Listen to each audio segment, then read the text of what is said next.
Good morning, guys. We've got an assortment here, a real mixed bag this morning for you. Yes, we're not quite sure what we're going to do yet, but we'll work it out as we go. We've got really intelligent guests. So we've got Mr. Michael Vance. He's been in the building industry forever and a day, even though he looks super young. Yeah. And then we have Ed, who's just gate crashing. We're not quite sure who Ed is.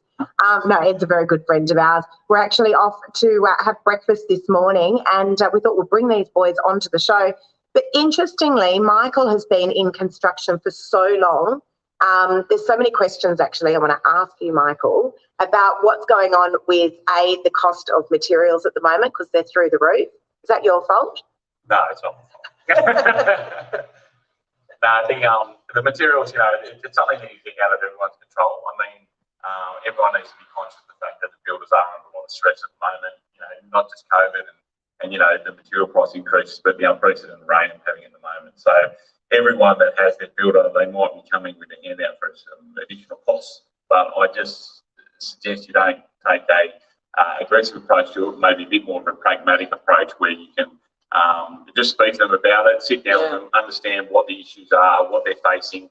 And, if they are saying the material prices are going up, it would be hard for them to provide some, substance behind it to quantify how the prices have gone up, and maybe just do your own assessment about how they've conducted themselves around the project and what they're doing, and see whether it is worth, contributing a bit more money to try and help them in the situation if you can, because ultimately the worst thing that could happen is if your builder's under so much financial stress that it collapses and folds, and then you're left with a project that's unfinished. And it'll cost you more than what it would cost to give a little bit of extra to help them over the line. Love the one you're with. And that's happened, actually. There's been a very large construction company that I think they went under recently. They were building a big development in the CBD, I think it was. I don't know. Oh, yeah, I was going to say, I don't know if we want to name who they are, but, they did go on. They're a massive company. And it's that, and without, obviously this is just, we're speculating here, but do you think... This is Mr. Speculator here.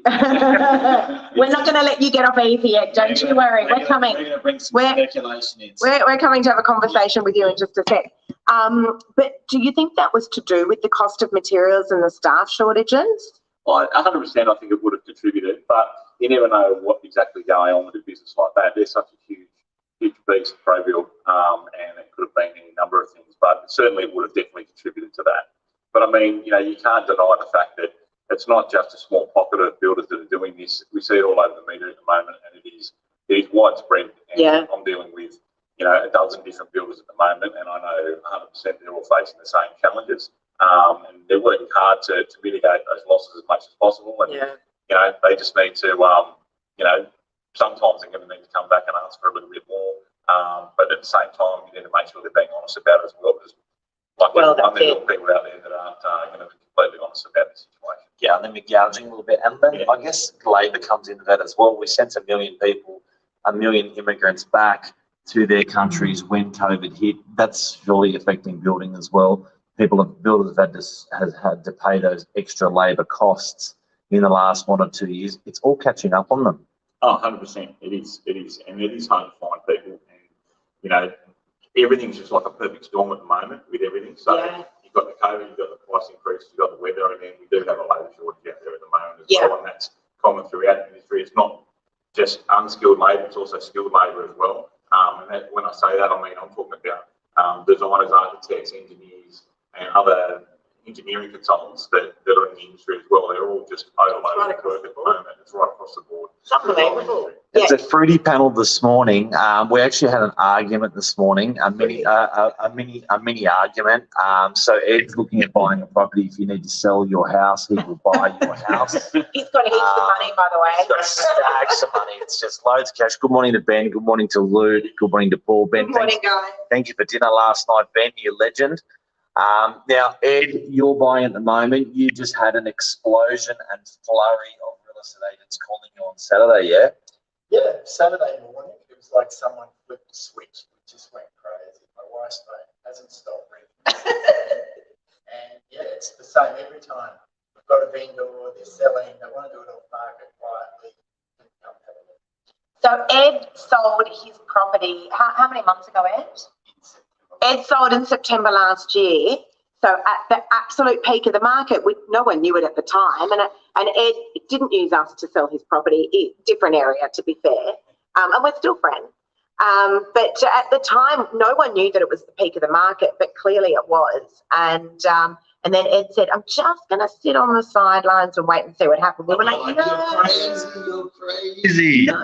Ed's always right, by the way. He's the most research and educated guy I know, and he's bloody right again. He's bloody right again. So, Ed, stock market this week, Bitcoin this week, it's imploded, you reckon? Tell us, Ed, what's going on? The crypto market collapsed yesterday, so they've wiped off about $1 trillion of value in the space of about 3 days. So that and the ripple effect of the continuing fall of the NASDAQ in the US. I mean, it's got to have an effect on asset prices right across the spectrum. So when you add to that the interest rate rises, I mean, Australia's second largest company raised some money, 10-year debt. I love this, lad. Can you say this nice and loud? 4.5% in that's US dollars interest rate. So basically, now if you look at the swap curve, if you're refinancing in 2 or 3 years, when your fixed rate runs out, you're looking at a 5 as your first number for your interest rate. So if you were saying to me last week, one of the biggest companies out there raised money for a long period, I think it was 10 years. Yeah, that was CSL. CSL bought their money at, I think you said 3.5%? No, 4.5%. Then that's a US interest rate. Our interest rates are always slightly higher. And then you mentioned another company just did a similar deal and they were paying quite a considerable amount more. Yeah, I can't remember which one it was, but I was surprised at what the prices they were paying. There was a 2 or 3% difference. Yeah. We only have really smart friends, guys, in case you were wondering. we only have really smart friends. That honestly, they're incredible figures. But what I was you love saying figures. Lisa loves figures. I do. I love that. I'm a real figure. She's really good at it. But what I was saying to Ed before was ordinarily what happens when the stock market performs really, really well. Usually the property market does the complete opposite and vice versa. So, but it's actually quite interesting because in property over the last couple of weeks, 2 weeks ago, the market was really quiet. And I thought, oh, here we go. This is the real turning of the market. And it's certainly cooling off. I think now we can confidently say right across the country. Yeah. But it's been really busy the last 7 days. Quite a few listings coming on and quite a few sales and property selling. We just had an offer accepted on a property last night that was well above where it should have been. So it's a bit all over the shop at the moment, the property market as well. But it's interesting to note what's going on there in the stock market. So really interesting. Where's the smart going? Well, Lisa, what are you going to do with money? So you've got $1 in your hand, where are you going to spend it? Look, I'm a property girl anyway. It's got to be property. You know, it's a long-term transaction.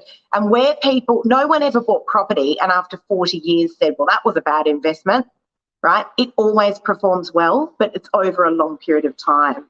Ed, what do you say? Well, that's an interesting argument.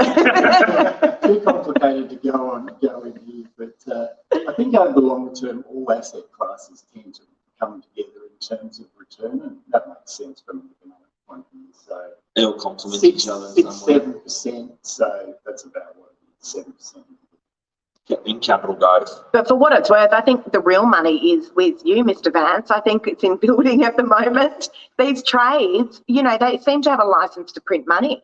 It might feel that way for the consumer, but on the other side of things, it's very expensive out there to operate at the moment. It's very skinny. The margin, believe it or not, even though everyone seems as though the rates are going up, the margins that are out there the builders are working to are tight, and even the guys that are committed to projects now on fixed price contracts, they're looking to try and get out of most of their see the contracts out and just be ahead, let alone, you know, just break even if they can, because they are facing losses on a lot of projects if they're not careful with the way they operate and the prices increase too much more. Is the structure of the building contract going to change? I think so, and it's a good question because over in you know, in Canada and the UK, they do have allowances for rise and fall in material costs, and we're seeing a little bit of that up in Queensland. It's something that's been floated here in New South Wales as well, and I think we will see a rise and fall, and also not just that, but the cost of this inclement weather really on these guys. I mean, I think we had 75 or 76 allowable working days through the months of February, March and April. Wow. And out of that, 16 didn't proceed. Does that include Saturdays and Sundays? That includes Saturdays. Say that again. Oh, it includes Out of Saturdays. 76 days in the last 3 months, 16 had no rain. 16 had no rain. And understand that That's unbelievable. on a construction site, it's not often if you've had a site that you're exposed to the weather, so you're excavating or earthworks. It's not like the sun comes out, just go straight back to work. Usually, time you recover. Yeah, I know about that. Dewatering or cleaning up the site, doing overworks. So out of those 16 days, maybe half of them were productive if you're lucky, because we've had just such a consistent flow of rain throughout those 3 months. I'm waiting for an outdoor deck to dry so I can coat it, and it's impossible. It is impossible. Yeah, it's unbelievable. And then, of course, there's this backlog because painters, trades aren't always working indoors, of course, as we know. For someone who might be painting the outside of a property, they've set aside the last week to do so, and then they couldn't finish it because of the rain, so unpredictable, and then it's pushed all their other jobs all over the shop as well. You know what, guys? We are a tough bunch. We are a resilient bunch, us Australians. Isn't that the truth? We smashed it through COVID. We smashed it through the fires. Yeah. We smashed it through the floods. We'll smash it through what we're doing now. As long as we're healthy together, think smart, we're good. Just before we finish up, we were with some banking people last night, actually, and it was interesting to note. CBA, yes, amazing, by the way, amazing bunch of people. But it's very interesting to note that how busy these guys have been as well, Mark. Yep. It's it wheels keep on seems to be right across the board. The wheels keep on turning. Absolutely, they do. But you know what, guys? The thing is that interest rates was the talk of the town 2 weeks ago. And people seem to have somewhat forgotten about that now. Now I feel like the focus is more on the election. That'll be done and dusted the week after the 21st of May. But yes, we are a resilient bunch. Who are you voting for, Lee? I'm not going to say because that's just going to open a whole can of worms. I don't want to be bombarded on my social. What's voting? I'll go Liberal. On that note, everyone's entitled to an opinion, guys. All right, that's a wrap, I reckon. that's a wrap, guys. Have a great day. See you guys. Bye.